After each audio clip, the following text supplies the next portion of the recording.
วัสดีครับปกติครับวันนี้ผมก็จะมาพูดถึงเตาเผาที่ผมเพิ่งทำเสร็จมา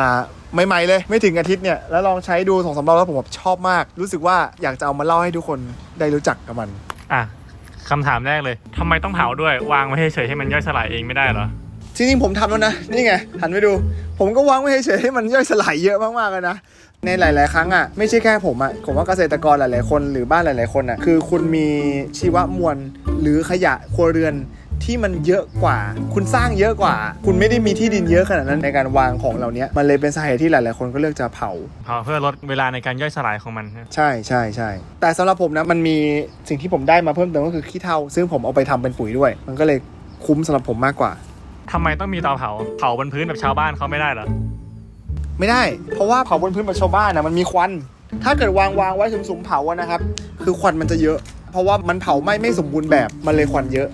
แต่เตาเผาเนี่ยมันถูกควบคุมออกซิเจนควบคุมทางไหลเวียนของอากาศเราจึงสามารถที่จะทำให้มันแบบควันน้อยได้นะครับควันพิษที่ปกติจะทำร้ายเราเช่นคาร์บอนมอนอกไซด์เนี่ยในเตาเนี้ยมันก็จะไม่มีเพราะว่ามันจะถูกเผาไปเรียบร้อยแล้วในขณะที่คุณวางไว้บนพื้นอ่ะมันจะมีควันเหล่านั้นออกมาแล้วก็อยู่เต็มอากาศรอบตัวคุณเลยข้อที่1ข้อที่2นะครับก็คือว่าในจำนวนชีวมวลที่คุณใส่เข้าไปหรือจำนวนเชื้อเพลิงที่คุณใส่เข้าไปเนี่ยอันเนี้ยไฟมันจะร้อนกว่าแปลว่ามันได้พลังงานมากกว่า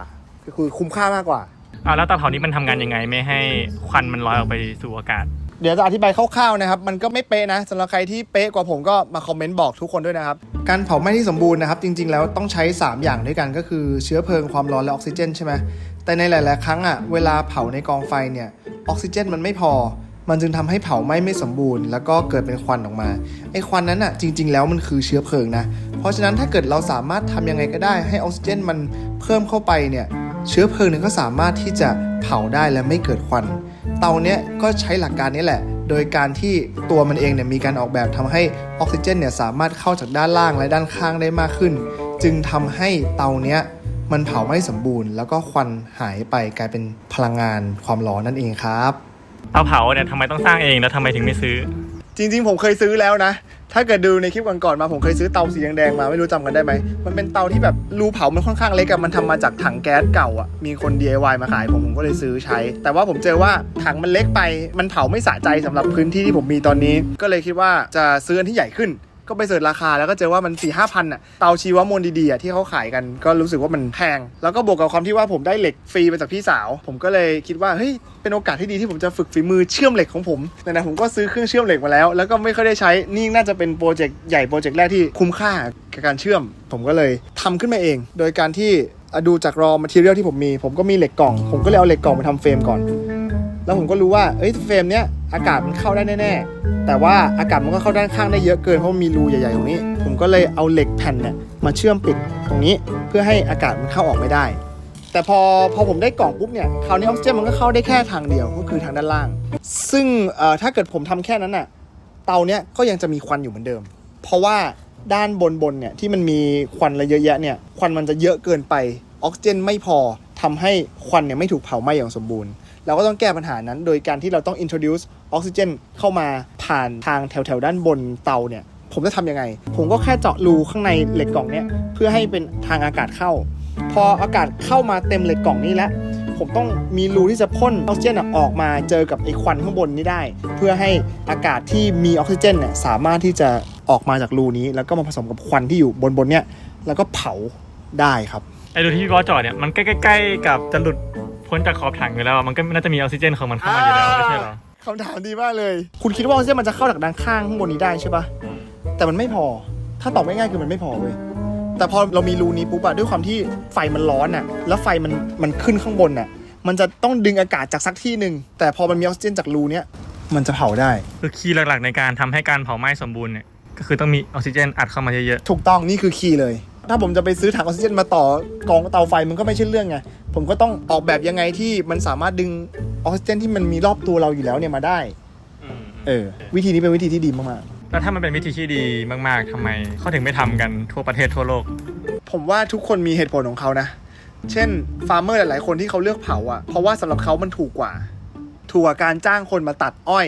แล้วเอาอ้อยเนี่ยไปทำปุ๋ยหรือว่าเอาไปเข้า เตาเผาเนี่ยมันใช้เงินเยอะมากในการทำสิ่งเหล่านี้เพราะฉะนั้นชาวนาเหล่านี้เขาอาจจะเลือกจุดไฟเผาเลยเพื่อให้มันตัดง่ายกว่าแล้วก็ปลูกต่อเลยคือเขามองว่ามันง่ายยังไงสำหรับเขาลดต้นทุนยังไงให้ไวที่สุดเขามองแค่นี้เขามีเหตุผลของเขาแต่ว่าผมคิดว่าแทนที่เขาจะเผาบนพื้นเลยถ้าเขาสามารถตัดอะไรก็แล้วแต่ที่เขาปลูกอะแล้วเอาไปทำประโยชน์อย่างอื่นได้อะแล้วมันสร้างมูลค่าผมว่าแบบนั้นน่าจะดีกว่าก็ฝากไว้ด้วยนะครับใครที่เผาอยู่นะครับคุณก็ลองคิดดูว่าแทนที่คุณจะเผาอะคุณเอาไอ้เศษเหล่านี้มันไปทำอะไรได้บ้างลองครีเอทีฟดูคุณอาจจะเจอทางออกที่ดีกว่านี้ก็ได้นะครับแล้วก็การที่จะมีเตาเผาในสวนหรือว่ามีเตาเผาที่บ้านอย่างเงี้ยถ้าคุณไม่ซื้อคุณก็ต้องเชื่อมเป็นอะซึ่งมันไม่ใช่ทุกคนที่ทำ2อย่างนี้เป็นอะผมว่าไม่รู้ว่าอาจจะเป็นงานของรัฐบาลในอนาคตก็ได้มั้งคนอาจจะเชื่อมเตาแบบนี้แจกทุกคนก็ได้นะผมไม่รู้ ไม่รู้เหมือนกันโอเคครับเดี๋ยวต่อจากนี้ไปผมจะเผาให้ดูสักรอบแล้วกันผมก็จุดเลยไม่คิดเยอะอ่ะเดี๋ยวผมไปหาเชื้อเพลิงมาเพิ่มกัน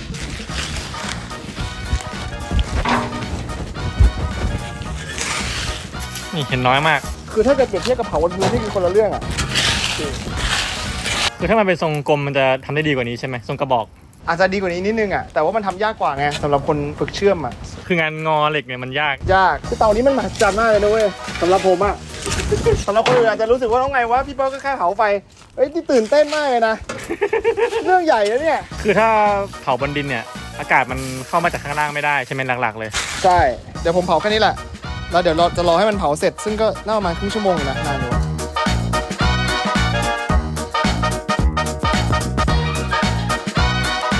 เดี๋ยวจะเอาขี้เถ้าออกมาให้ดูนะนี่ขี้เถ้าล้วนซึ่งปกติแบบเวลาทำสวนน่ะหลายๆครั้งที่เราอยากจะผสมดินแล้วเราอยากจะเพิ่มโพแทสเซียมเข้าไปในดินน่ะผมก็เลือกใช้ขี้เถ้านี่แหละใส่เข้าไปเลยผมขอปิดคลิปไว้ตรงนี้แล้วกันนะครับว่าใครที่กำลังเผาอยู่อ่ะขอให้อันนี้เป็นอีกหนึ่งในทางเลือกแล้วกันที่คุณสามารถนำไปปรับใช้ได้แทนที่คุณจะเผาทิ้งโดยที่ไม่ได้อะไรเลยแล้วก็มีมลพิษต่อคนอื่นอ่ะการทำแบบนี้คุณอาจจะได้อะไรไปใช้ในส่วนของคุณเพิ่มแล้วก็บวกกับการลดการสร้างมลพิษด้วยนะครับจบคลิปนี้ไปด้วยฟุตเทจสวยๆของเตาเผาผมแล้วกันนะครับรู้ว่ามันไม่ได้สวยที่สุดแต่ว่ามันก็เป็นชิ้นงานแรกที่ใช้การได้โดยการเชื่อมใหญ่ครั้งแรก